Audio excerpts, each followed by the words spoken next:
Welcome to this video in which we demo our advanced dashboard for connected vehicles traffic management. This dashboard is a demonstrator created by Telefónica Research in the context of the EU-funded project CONFIDENTIAL6G. As we will explain in the following minutes, our dashboard offers a comprehensive overview of various key factors related to road traffic with a focus on connected vehicles.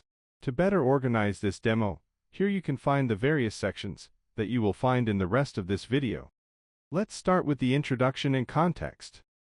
The following demo is part of the work done for one of the use cases in the project, where various partners are developing a distributed learning-based system that uses various data sources to create a collective intelligence system in the domain of connected traffic management. In a more specific context to this demo, we demonstrate the use of distributed and privacy-preserving learning, mainly federated learning, combined with telco data. Federated learning is a distributed learning paradigm that enables the training of machine learning models without the need of centralizing data that is local to the clients, which correspond to base stations in this case. To do so, the process starts with the server sending a base model to all participating clients. After, the clients train a local copy of the received model using only their local datasets. During training, privacy enforcement techniques such as differential privacy are commonly used. Then, the clients send their updated model parameters to the server, which performs the aggregation of the local updates into the global model. This process continues until a convergence criteria is satisfied.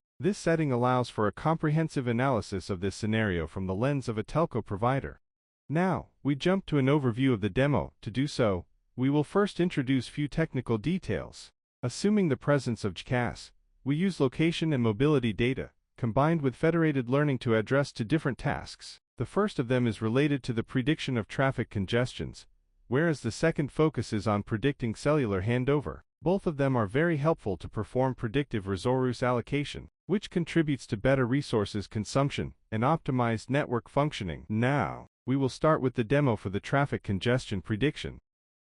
We begin by exploring the real-time visualization capabilities of our dashboard. Here, you can see vehicle movements across several urban locations in Aachen, Germany. The dashboard allows us to select specific vehicles and time intervals, displaying their trajectories on the city map. This feature allows us to monitor traffic flow patterns, identify congestion points, and observe how vehicles move through different intersections and road segments. This visualization is essential both to understand the dynamics of mobility and to contextualize our predictive models.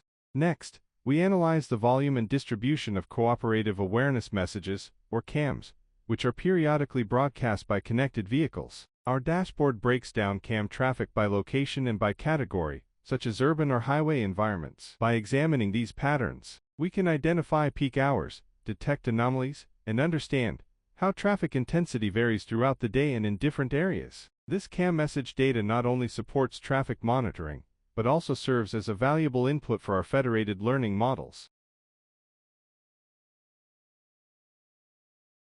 Continuing with the training for the main task, the comparison of urban traffic density model training, we evaluated two approaches. First, we train our traffic density prediction model using a centralized approach, in which data from a selected set of 3 of the 4 total locations, e.g., Aachen-Ponter, Theaterstrasse, and Mannheimsee, are aggregated in a single repository for model training. The architecture we employ is a recurrent neural network, which is particularly effective in capturing the temporal dynamics present in traffic data, such as the evolution of congestion patterns throughout the day. In this context, the model benefits from direct access to the full set of centralized data from these 3 locations, allowing it to learn robust patterns that generalize well across the included areas. This is clearly reflected in the training and validation loss curves, which show consistent convergence and strong predictive performance. In contrast, the federated approach keeps the data distributed among the various locations, with no need for the raw data to ever leave its source. Instead, each site trains its own local copy of the RNN model, and only shares model updates with the central server, where these updates are aggregated. To rigorously evaluate the generalizability of this federated model, we use an evaluation in which a single location is excluded. The model is trained on data from 3 locations: Aachen-Ponter, Aachen-Theaterstrasse, and Aachen-Mannheimsee, and then tested on a 4th previously unknown location, Aachen-Heinrichsee. Surprisingly, the federated model achieves validation loss curves comparable to those of the centralized model, demonstrating that it can learn meaningful and transferable patterns even without centralized access to all data. This result highlights the power of federated learning combined with RNNs for scalable, privacy-preserving prediction of traffic congestion, offering performance on par with centralized methods, while ensuring that sensitive data remains protected at its source. Now, we jump to the second task, implemented in this demo, that is about cellular handover prediction. Cellular handover prediction corresponds to the task of predicting whether a vehicle connected to a base station in a timestamp n will remain connected to the same station in n+1. If not, the vehicle will experience a handover towards a new station. Predicting handovers is a key task for predictive resource allocation, which allows for pre-allocation of resources, which might significantly speed the handover procedure. In this first section of the interface, we can observe all the trajectories within our data set. As it contains a combination of malicious and benign data, we can also use the right side control to view an example of each type of trajectories. As can be observed, a malicious trajectory is much more noisy. The rest of the analysis will focus exclusively on benign trajectories.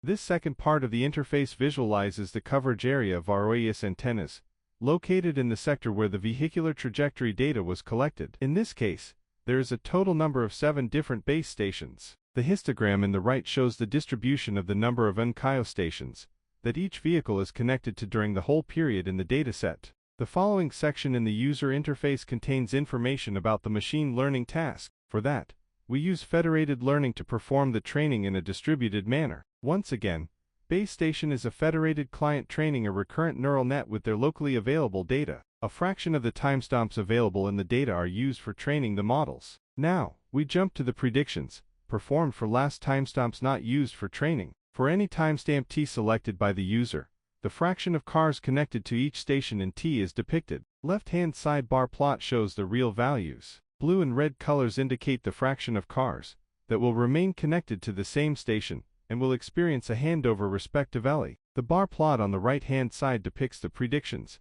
showing high accuracy with disparate error rates among base stations. The last two plots dive deeper in the observed error rate disparities, showcasing the problem of uneven predictive performance across base stations. This problem comes from the inherent heterogeneity on the mobility patterns that are gathered by each station. Soon, we will incorporate novel federated learning algorithms to deal with this specific problem related to federated client fairness and the problem of data heterogeneity. This concludes our demo. Thanks for watching.